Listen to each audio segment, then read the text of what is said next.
Assalamualaikum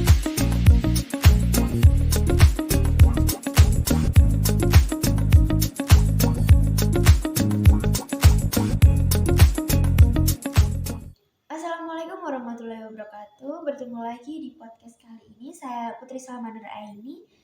Hari ini saya tidak sendirian, saya ditemani oleh rekan saya. Halo semuanya, saya Khutwati Nisa yang akan menemani podcast hari ini. Baik teman-teman semuanya, kali ini kita akan membahas mengenai berbaik sangka. Mari kita simak penjelasannya dari Kak Khutwati. Oke teman-teman, kita akan membahas mengenai pengertian berbaik sangka terlebih dahulu. Berbaik sangka berasal dari bahasa Arab yaitu husnuzan, yang artinya menyangka atau menduga hal baik terhadap suatu kejadian. Hal tersebut sering disebut dengan positive thinking. Berbaik sangka adalah perbuatan yang terpuji ya teman-teman. Lawan dari husnuzan yaitu su'uzan, yang artinya sebaliknya, menduga atau menyangka hal buruk terhadap suatu kejadian yang sering disebut dengan negative thinking. Allah berfirman pada Quran surat Al-Hujurat ayat 12, A'udzubillahi minasyaitonirrajim, Bismillahirrahmanirrahim. Ya ayyuhallazina amanu stanibu khasiran minas zanni, inna badas zanni ismu wala tajassasu wala yahtaqdab ba'dukum ba'da yuhibbu ahadukum ayyakula lahma akihi maitan fakarihtumu wattaqullah innallaha tawwabur rahim. Yang artinya, hai orang-orang yang beriman, jauhilah kebanyakan purbasangka, karena sebagian dari purbasangka itu adalah dosa. Dan janganlah mencari-cari keburukan orang, dan janganlah menggunjing satu sama lain. Adakah seorang di antara kamu yang suka memakan daging saudaranya yang sudah mati? Maka tentulah kamu merasa jijik ke depannya. Dan bertakwalah kepada Allah, sesungguhnya Allah Maha Penerima taubat lagi Maha Penyayang. Nah, teman-teman, ayat ini merupakan larangan berprasangka buruk kepada orang lain karena hal tersebut merupakan dosa.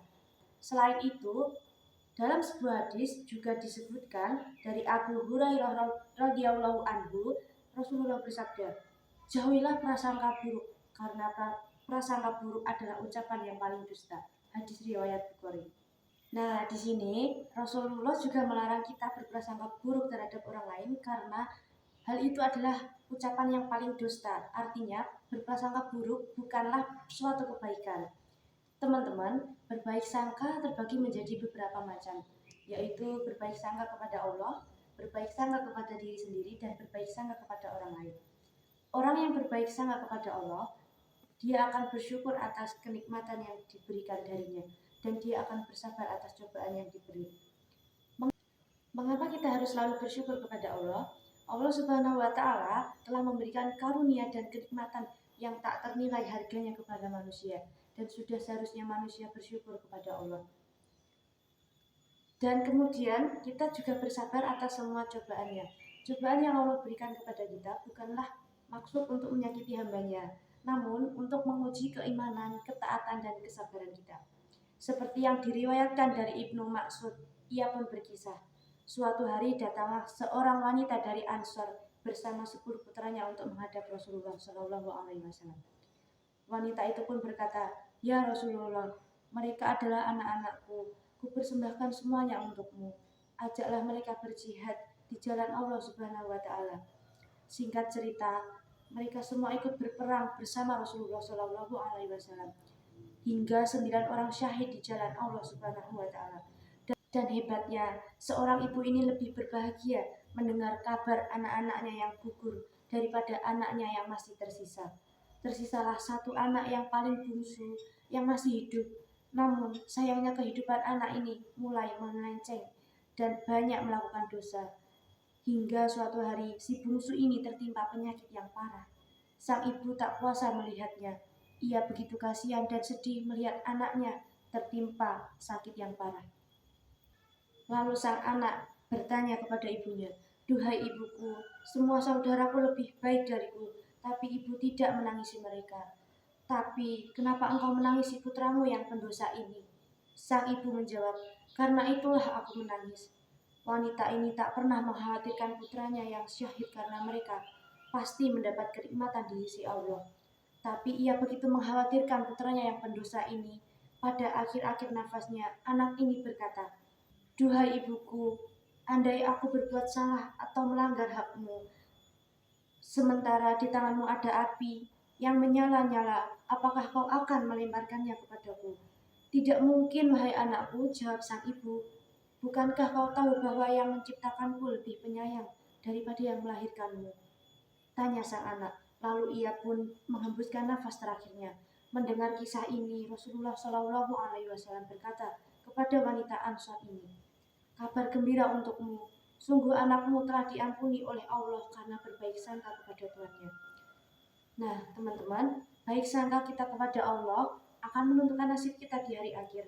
Jangan berputus asa atas rahmat dan kasih sayang. Kembalilah walau sebesar apapun dosa yang kita pernah lakukan.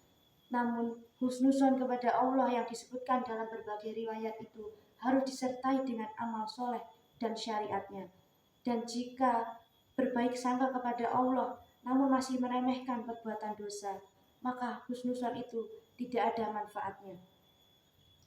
Sedangkan contoh berbaik sangka kepada diri sendiri adalah percaya diri, optimis, dan bekerja keras.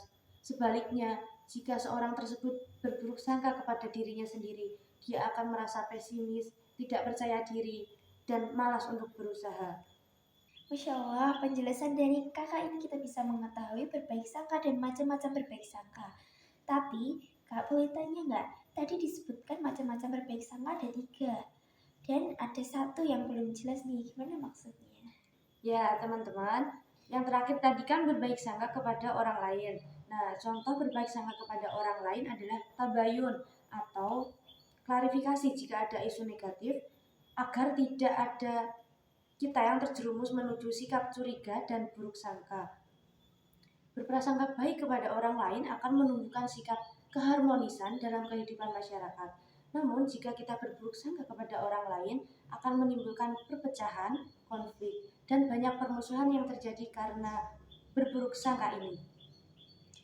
Oh, jadi gitu ya kak. Baik, terima kasih ilmu yang telah kakak berikan. Semoga ilmunya bisa bermanfaat bagi kita semua. Baik teman-teman semuanya, terima kasih atas waktunya. Cukup sampai di sini podcast kita kali ini. Sampai ketemu di podcast selanjutnya.